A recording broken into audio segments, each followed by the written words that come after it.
Meditations on First Philosophy by René Descartes, 1641. Meditation 2. Of the nature of the human mind, and that it is more easily known than the body. The meditation of yesterday filled my mind with so many doubts that it is no longer in my power to forget them, and yet I do not see in what manner I can resolve them. And just as if I had all of a sudden fallen into very deep water, I am so disconcerted that I can neither make certain of setting my feet on the bottom, nor can I swim and so support myself on the surface. I shall nevertheless make an effort and follow anew the same path as that on which I yesterday entered, i.e., I shall proceed by setting aside all that in which the least doubt could be supposed to exist, just as if I had discovered that it was absolutely false, and I shall ever follow in this road until I have met with something which is certain, or at least, if I can do nothing else, until I have learned for certain that there is nothing in the world that is certain. Archimedes, in order that he might draw the terrestrial globe out of its place and transport it elsewhere, demanded only that one point should be fixed and immovable. In the same way, I shall have the right to conceive high hopes, if I am happy enough to discover one thing only which is certain and indubitable. I suppose, then, that all the things that I see are false. I persuade myself that nothing has ever existed of all that my fallacious memory represents to me. I consider that I possess no senses. I imagine that body, figure, extension, movement, and place are but the fictions of my mind. What, then, can be esteemed as true? Perhaps nothing at all, unless that there is nothing in the world that is certain. But how can I know there is not something different from those things that I have just considered, of which one cannot have the slightest doubt? Is there not some God, or some other being by whatever name we call it, who puts these reflections into my mind? That is not necessary. For is it not possible that I am capable of producing them myself? I myself, am I not at least something? But I have already denied that I had senses and body. Yet I hesitate, for what follows from that? Am I so dependent on body and senses that I cannot exist without these? But I was persuaded that there was nothing in all the world, that there was no heaven, no earth, that there were no minds, nor any bodies. Was I not then likewise persuaded that I did not exist? Not at all. Of a surety I myself did exist, since I persuaded myself of something, or merely because I thought of something. But there is some deceiver or other, very powerful and very cunning, who ever employs his ingenuity in deceiving me. Then, without a doubt, I exist also, if he deceives me, and let him deceive me as much as he will. He can never cause me to be nothing so long as I think that I am something. So that, after having reflected well and carefully examined all things, we must come to the definite conclusion that this proposition, I am, I exist, is necessarily true each time that I pronounce it, or that I mentally conceive it. But I do not yet know clearly enough what I am, I who am certain that I am, and hence I must be careful to see that I do not imprudently take some other object in place of myself, and thus that I do not go astray in respect of this knowledge that I hold to be the most certain and most evident of all that I have formerly learned. That is why I shall now consider anew what I believed myself to be before I embarked upon these last reflections, and of my former opinions I shall withdraw all that might even in a small degree be invalidated by the reasons which I have just brought forward, in order that there may be nothing at all left beyond what is absolutely certain and indubitable. What then did I formerly believe myself to be? Undoubtedly, I believed myself to be a man. But what is a man? Shall I say a reasonable animal? Certainly not, for then I should have to inquire what an animal is, and what is reasonable, and thus from a single question I should insensibly fall into an infinitude of others more difficult, and I should not wish to waste the little time and leisure remaining to me in trying to unravel subtleties like these. But I shall rather stop here to consider the thoughts which of themselves spring up in my mind, and which were not inspired by anything beyond my own nature alone, when I applied myself to the consideration of my being. In the first place, then, I considered myself as having a face, hands, arms, and all that system of members composed on bones and flesh as seen in a corpse, which I designated by the name of body.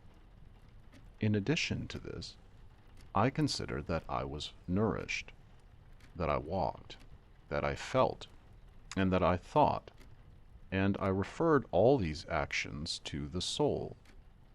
But I did not stop to consider what the soul was, or if I did stop, I imagined that it was something extremely rare and subtle, like a wind, a flame, or an ether, which was spread throughout my gossamer parts.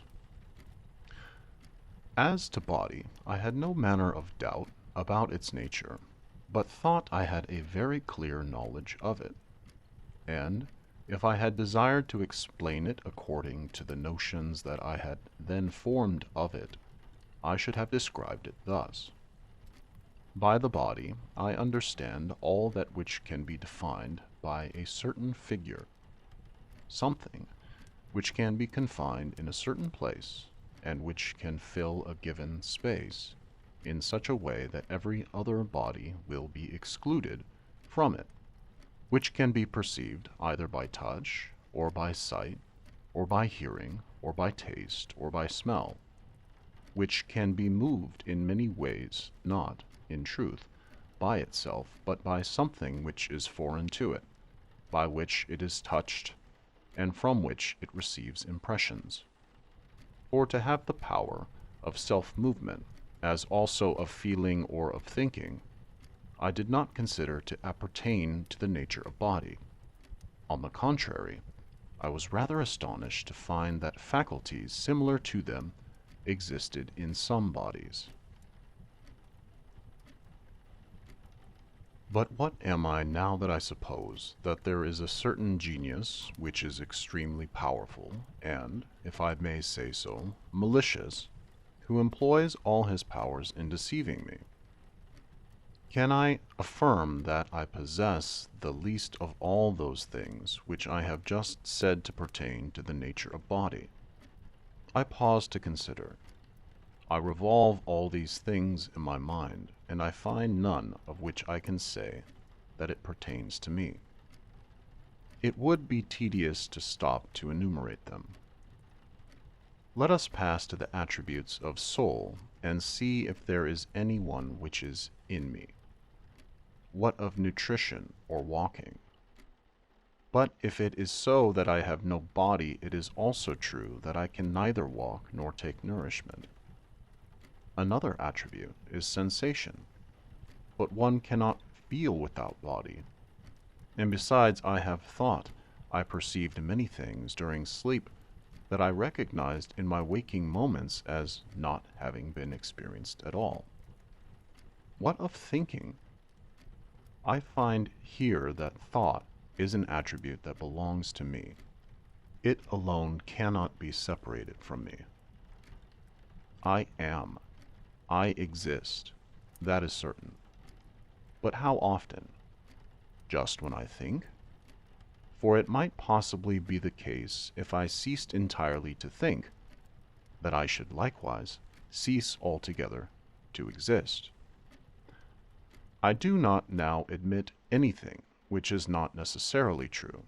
To speak accurately, I am not more than a thing which thinks, that is to say, a mind, or a soul, or an understanding, or a reason, which are terms whose significance was formerly unknown to me. I am, however, a real thing and really exist. But what thing? I have answered, a thing which thinks. And what more? I shall exercise my imagination. I am not a collection of members, which we call the human body. I am not a subtle air distributed through these members. I am not a wind, a fire, a vapor, a breath, nor anything at all which I can imagine or conceive, because I have assumed that all these were nothing. Without changing that supposition, I find that I only leave myself certain of the fact that I am somewhat.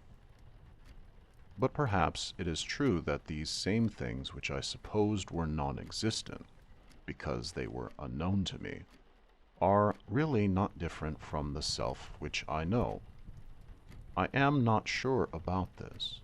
I shall not dispute about it now. I can only give judgment on things that are known to me. I know that I exist, and I inquire what I am, I whom I know to exist. But it is very certain that the knowledge of my existence, taken in its precise significance, does not depend on things whose existence is not yet known to me. Consequently, it does not depend on those which I can feign in imagination. And indeed the very term feign in imagination proves to me my error. For I really do this if I imagine myself a something, since to imagine is nothing else than to contemplate the figure or image of a corporeal thing. But I already know for certain that I am, and that it may be that all these images, and speaking generally, all things that relate to the nature of body, are nothing but dreams. For this reason, I see clearly that I have as little reason to say, I shall stimulate my imagination in order to know more distinctly what I am, than if I were to say, I am now awake, and I perceive somewhat that is real and true. But because I do not yet perceive it distinctly enough, I shall go to sleep of express purpose, so that my dreams may represent the perception with greatest truth and evidence. And thus I know for certain that nothing of all that I can understand by means of my imagination belongs to this knowledge which I have of myself, and that it is necessary to recall the mind from this mode of thought with the utmost diligence, in order that it may be able to know its own nature with perfect distinctness. But what then am I?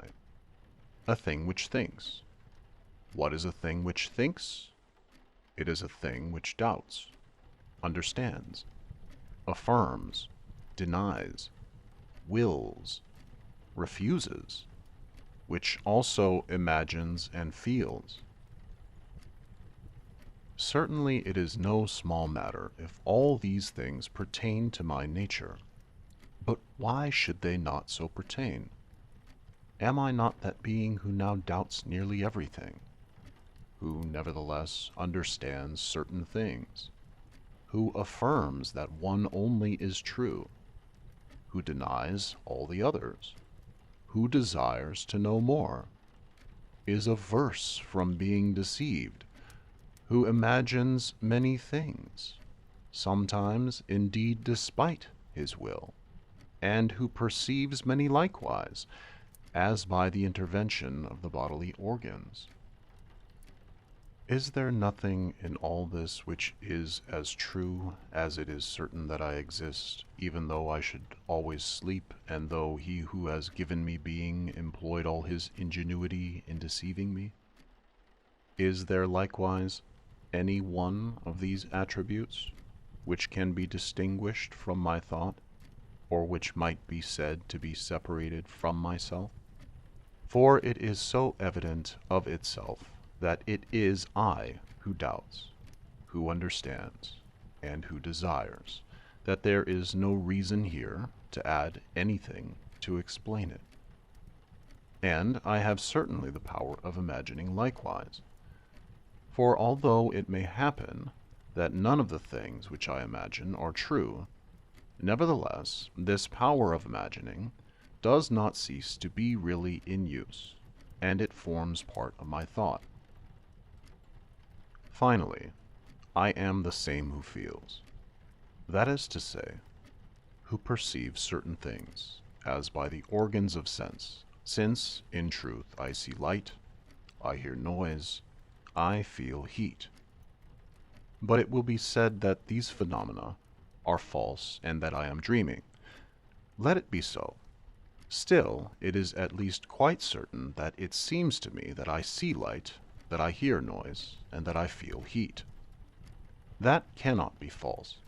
Properly speaking, it is what is in me called feeling, and used in this precise sense, that is no other thing than thinking. From this time I begin to know what I am with a little more clearness and distinction than before. But nevertheless, it still seems to me, and I cannot prevent myself from thinking, that corporeal things, whose images are framed by thought, which are tested by the senses, are much more distinctly known than that obscure part of me which does not come under the imagination. Although really it is very strange to say that I know and understand more distinctly these things whose existence seems to me dubious, which are unknown to me, and which do not belong to me, than others of the truth of which I am convinced, which are known to me, and which pertain to my real nature, in a word, than myself. But I see clearly how the case stands. My mind loves to wander, and cannot yet suffer itself to be retained within the just limits of truth. Very good. Let us once more give it the freest rein, so that, when afterwards we seize the proper occasion for pulling up, it may the more easily be regulated and controlled. Let us begin by considering the commonest matters, those which we believe to be the most distinctly comprehended, to wit, the bodies which we touch and see. Not indeed bodies in general, for these general ideas are usually a little more confused, but let us consider one body in particular. Let us take, for example, this piece of wax. It has been taken quite freshly from the hive, and it has not yet lost the sweetness of the honey which it contains. It still retains somewhat of the odor of the flowers from which it has been culled. Its color, its figure, its size are apparent. It is hard, cold, easily handled, and if you strike it with a finger, it will emit a sound. Finally, all the things which are requisite to cause us distinctly to recognize a body are met within it. But notice that while I speak and approach the fire, what remained of the taste is exhaled. The smell evaporates. The color alters. The figure is destroyed. The size increases. It becomes liquid. It heats. Scarcely can one handle it, and when one strikes it, no sound is emitted. Does the same wax remain after this change? We must confess that it remains. None would judge otherwise. What, then, did I know so distinctly in this piece of wax? It could certainly be nothing of all that the senses brought to my notice, since all these things which fall under taste, smell, sight, touch, and hearing are found to be changed, and yet the same wax remains. Perhaps it was what I now think, namely, that this wax was not that sweetness of honey, nor that agreeable scent of flowers, nor that particular whiteness, nor that figure, nor that sound, but simply a body, which a little while before appeared to me as perceptible under these forms, and which is now perceptible under others. But what precisely is it that I imagine when I form such conceptions? Let us attentively consider this, and, abstracting from all that does not belong to the wax, let us see what remains. Certainly nothing remains, excepting a certain extended thing which is flexible and movable. But what is the meaning of flexible and movable? Is it not that I imagine that this piece of wax, being round, is capable of becoming square, and of passing from a square to a triangular figure? No, certainly it is not that, since I imagine it admits of an infinitude of similar changes, and I, nevertheless, do not know how to compass the infinitude by my imagination, and consequently this conception which I have of the wax is not brought about by the faculty of imagination. What now is this extension? Is it not also unknown? For it becomes greater when the wax is melted, greater when it is boiled, and greater still when the heat increases.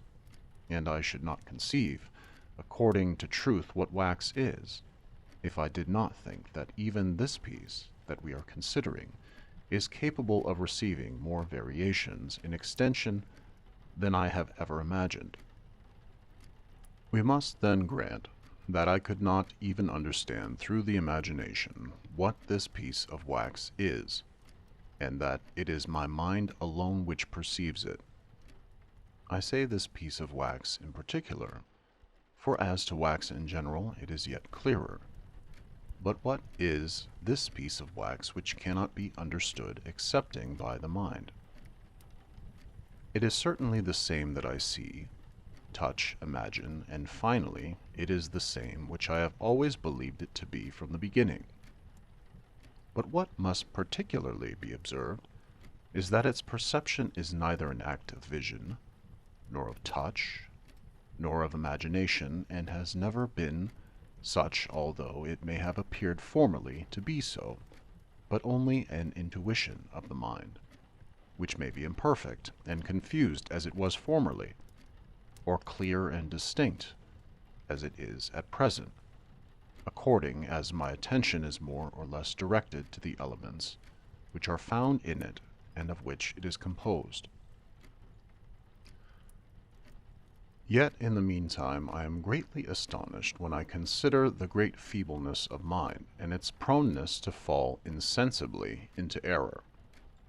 For although without giving expression to my thought I consider all this in my own mind, words often impede me, and I am almost deceived by the terms of ordinary language. For we say that we see the same wax if it is present, and not that we simply judge that it is the same from its having the same color and figure. From this I should conclude that I knew the wax by means of vision and not simply by the intuition of the mind, unless by chance I remember that, when looking from a window and saying I see men who pass in the street, I really do not see them, but infer that what I see is men, just as I say that I see wax. And yet what do I see from the window but hats and coats, which may cover automatic machines? Yet I judge these to be men.